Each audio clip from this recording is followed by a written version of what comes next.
Hey guys, I have a great idea. Let's take a hugely popular character, a hugely popular star, and put him in his own movie. Don't worry about making sense. Just show Hugh Jackman's butt. Welcome to Why We Don't Like, the show where we look at a show, character, or film and examine why we don't like it. This show dives deep into reasons exactly why we saw something and thought maybe our mouths, eyes, and ears should be sealed shut, just so that we never have to experience it again. Today's episode is X-Men Origins Wolverine.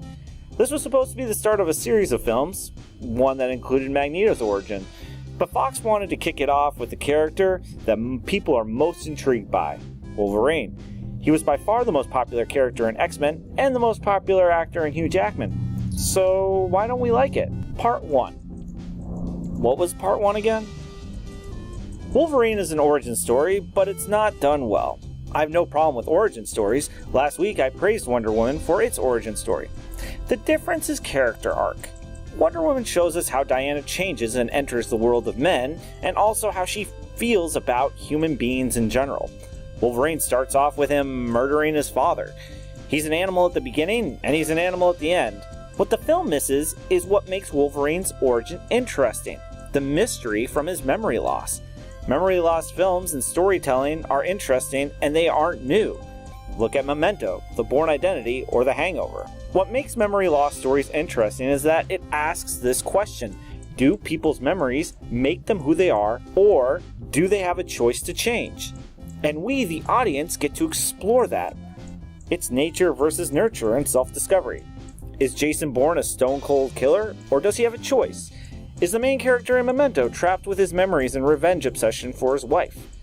Does the gang in The Hangover unleash their true, inebriated nature? These questions are interesting, and they aren't always answered.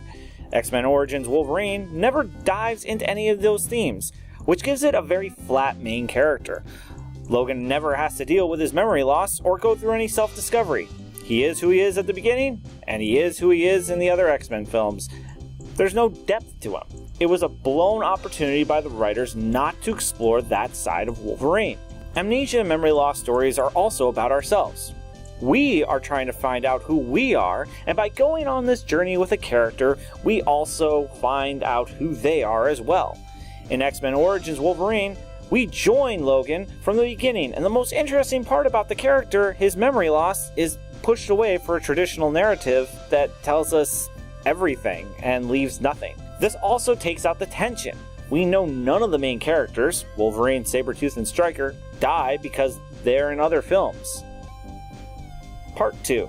Revenge. When we follow Logan's journey, we find out he has a lover named Silver Fox, and that she is eventually killed. So now Logan goes on a revenge mission, determined to make those pay for his love's death.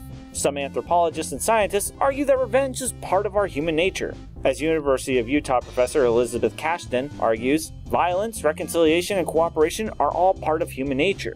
Aggressive behavior has evolved in species in which it increases an individual's survival or reproduction, and this depends on the specific environmental, social, reproductive, and historical circumstances of a species. Humans certainly rank among the most violent of species. Given that Wolverine is called an animal so many times throughout the X-Men franchise, it only makes sense to have him take on such animalistic behavior. We love revenge stories. In fact, as Michael Nicolo, a psychology professor and director of the Evolution and Human Behavior Laboratory at the University of Miami, argues, revenge actually hits the reward part of our brain, the same part of the brain that rewards us for sugar and sex. His studies found out that we actually enjoy the idea of revenge or seeing somebody get revenge. And this is where X-Men Origins gets it wrong. Logan doesn't actually get revenge on his lover because we find out she's actually alive and she manipulated him. This takes out everything that we've wanted on this journey. The only impetus for his journey, his revenge, is a sham, and we feel cheated out of a good revenge story. Conclusion.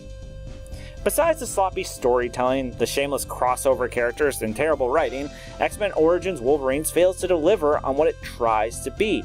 It tries to be a narrative when really it should have become a memory loss story, because that becomes an interesting look in self-discovery and also at nature versus nurture. And instead of being a revenge story, the movie pulls the carpet under the feet of the audience. The twist is really terrible because now it takes away the whole point of Wolverine wanting revenge. There is no deep meaning of who we are or why we even enjoy revenge. It's a joyless sham of a film that fails to understand how to engage deeper meaning.